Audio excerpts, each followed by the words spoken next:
Vamos falar de escatologia, então? Nos últimos tempos? Já são meia-noite. Então...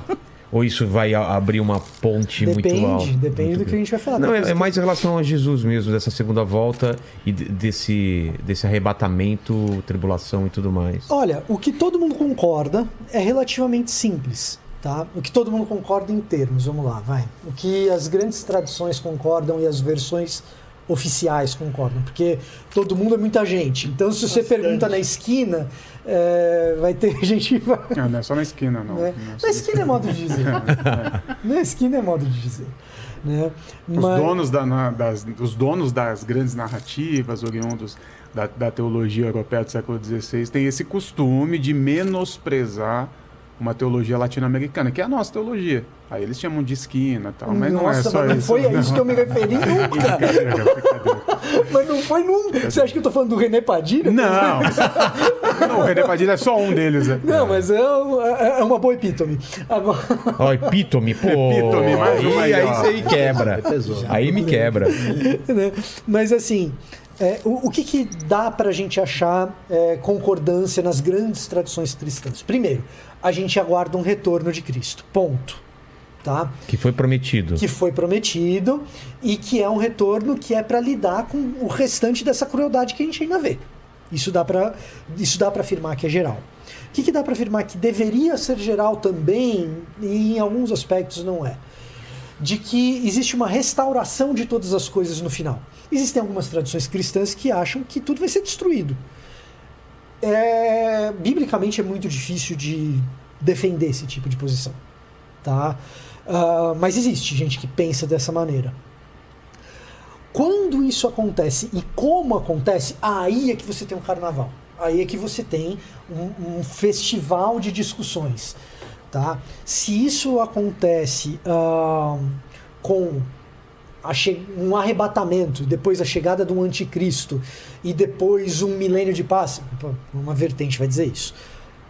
Se esse milênio não é literal, que particularmente é a minha posição, se esse milênio não é literal, uma boa parte do que a gente enxerga no livro de Apocalipse deveria, na verdade, ser lido como metafórico à luz do que acontecia nos textos de outros povos da época, ou mesmo nos textos apocalípticos judaicos da época, isso é uma outra vertente. Vai ter gente que vai pegar um meio termo entre essas duas coisas. Vai ter gente que vai ler o livro de Apocalipse só como um documento anti-romano. E tem muito ali que é anti-imperial. Né? Agora, o que todo mundo concorda? Todo mundo concorda o seguinte: não, Jesus volta e ele lida com essas questões da crueldade para estabelecer um novo reino, um novo céu, uma nova terra, uma nova Jerusalém, na qual todo esse sofrimento que a gente está, inclusive os que você apontou, terão as suas próprias lágrimas enxugadas por Jesus, que habita conosco. Isso é algo que dá para afirmar que a concordância... Todo mundo deveria concordar com isso, uma vez afirmando um cristianismo bíblico.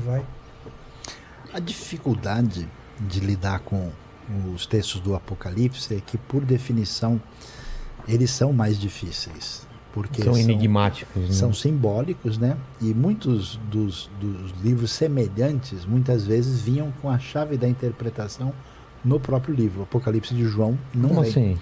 Por exemplo, você pega Daniel capítulo 2 e 7, aparece a visão da estátua. Aí certo. Ele diz, olha, a cabeça é a Babilônia. Entendi. Ele já explica. Ele explica. João escondeu a chave. Ele não dá os Escondeu detalhes. ou se perdeu? Não, ele não dá. Não há intenção de dar essa chave. E aí o livro apresenta para a gente um tipo de literatura que é de perfil universal, para mostrar que Deus tem o controle e o domínio da história, para mostrar uma visão, nesse caso dualista, né, em oposição ao mal, à vitória definitiva do bem, porque no raciocínio bíblico a presença do mal no universo, ela é estranhada, ela é confrontada, e um dia o mal será vencido. Por isso que tem uma teologia de esperança na construção bíblica. E é interessante porque o problema de novo está com a nossa cabeça, que não bate, né? Você está aí com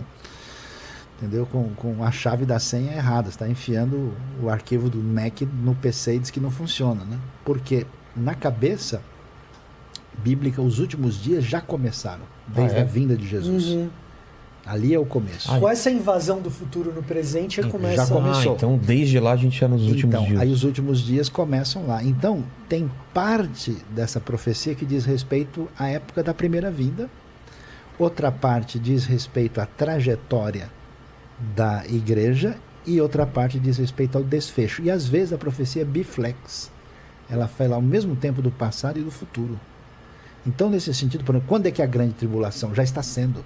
Quando Nero está matando os cristãos. Perfeito. Mas essa grande tribulação se esgota aí? Não. Ela está presente em toda a igreja fiel através da história. Mas haverá uma grande tribulação. Quem é o anticristo? É Nero. Mas muitos anticristos têm saído pelo mundo. 1 João 2,18.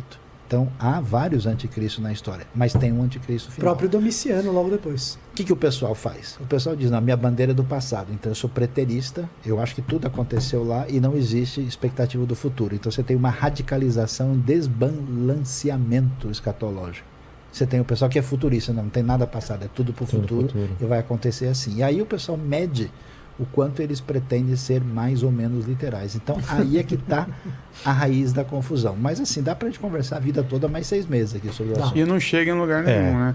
Não chega. Não chega. A minha crise é sempre assim, a gente fica olhando para o futuro, esperando um futuro que nós poderíamos fazer acontecer aqui agora, que é parte do que você falou.